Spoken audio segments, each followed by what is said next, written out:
بسم اللہ الرحمن الرحیم۔ معزز ناظرین، آپ سب کو صابر وائس اسٹوڈیو چینل پر خوش آمدید اور محبت و برا سلام۔ حضرت سیدنا جریر رحمۃ اللہ علیہ حضرت سیدنا لیث رحمۃ اللہ علیہ سے روایت کرتے ہیں، ایک مرتبہ حضرت سیدنا عیسیٰ علیہ السلام سفر پر روانہ ہوئی۔ راستے میں ایک شخص ملا۔ اس نے عرض کی، حضور مجھے بھی اپنی بابرکت صحبت میں رہنے کی اجازت عطا فرما دے، میں بھی آپ علیہ السلام کے ساتھ سفر کرنا چاہتا ہوں۔ آپ علیہ السلام نے اسے اپنی امرائی کی اجازت عطا فرما دی اور وہ دونوں ایک ساتھ سفر کرنے لگے۔ راستے میں ایک پتھر کے قریب آپ علیہ السلام نے فرمایا، آؤ ہم یہاں کھانا کھا لیتے ہیں۔ چنانچہ دونوں کھانا کھانے لگے۔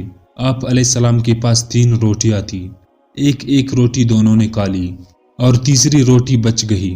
آپ علیہ السلام روٹی کو وہیں چھوڑ کر نہر پر گئے اور پانی پیا۔ پھر جب واپس آئے تو دیکھا کہ روٹی غائب ہے۔ آپ علیہ السلام نے اس شخص سے پوچھا، تیسری روٹی کہاں گئی؟ اس نے کہا، مجھے معلوم نہیں۔ پھر آپ علیہ السلام نے فرمایا، آؤ ہم سفر پر چلتے ہیں۔ وہ شخص اٹھا اور آپ علیہ السلام کے ساتھ چلنے لگا۔ راستے میں ایک ہرنی اپنے 2 خوبصورت بچوں کے ساتھ کھڑی تھی۔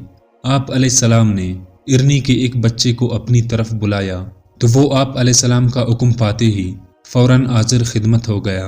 آپ علیہ السلام نے اسے ذبح کیا، اسے بونا اور دونوں نے اس کا گوشت کھایا۔ پھر آپ علیہ السلام نے اس کی ہڈیاں ایک جگہ جمع کی اور فرمایا، اللہ عز و جل کی حکم سے کھڑا ہو جا۔ یکا یک وہ ہڈیاں دوبارہ ہرنی کا بچہ بن گئے اور وہ بچہ اپنی ماں کی طرف روانہ ہو گیا۔ آپ علیہ السلام نے اس شخص سے فرمایا، اے شخص، تجھے اس ذات کی قسم جس نے تجھے میری آتوں یہ معجزہ دکھایا، تو سچ سچ بتا کہ وہ روٹی کس نے لی تھی؟ وہ شخص بولا، مجھے معلوم نہیں کہ روٹی کس نے لی تھی۔ آپ علیہ السلام نے اس شخص کو لے کر دوبارہ سفر پر روانہ ہوئے۔ راستے میں ایک دریا آیا۔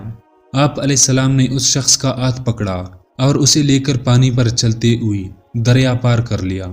پھر آپ علیہ السلام نے اس سے فرمایا، تجھے اس پاک پروردگار عز و جل کی قسم جس نے تجھے میرے ہاتھوں یہ معجزہ دکھایا، سچ سچ بتا کہ تیسری روٹی کس نے لی تھی؟ اس نے پھر وہی جواب دیا کہ مجھے معلوم نہیں۔ آپ علیہ السلام نے اس شخص کو لے کر آگے بڑھے۔ راستے میں ایک ویران صحرا گیا۔ آپ علیہ السلام نے اس سے فرمایا، بیٹھ جاؤ۔ پھر آپ علیہ السلام نے کچھ ریت جمع کی اور فرمایا، اے ریت، اللہ عز و جل کی حکم سے سونا بن جا۔ تو وہ ریت فوراً سونے میں تبدیل ہو گئے۔ آپ علیہ السلام نے اس کے 3 حصے کی اور فرمایا، ایک حصہ میرا، دوسرا تیرا اور تیسرا حصہ اس کے لیے جس نے وہ روٹی لی تھی۔ یہ سن کر وہ شخص بولا، وہ روٹی میں نے ہی چھپائی تھی۔ حضرت سیدنا عیسیٰ علیہ السلام نے اس شخص سے فرمایا، یہ تینوں حصے تم ہی لے لو۔ اتنا کہنے کے بعد آپ علیہ السلام اس شخص کو وہی چھوڑ کر آگے روانہ ہو گئے۔ وہ اتنا زیادہ سونا ملنے پر بہت خوش ہوا اور اس نے وہ سارا سونا اٹھا لیا۔ اتنے میں وہاں 2 اور شخص پہنچے۔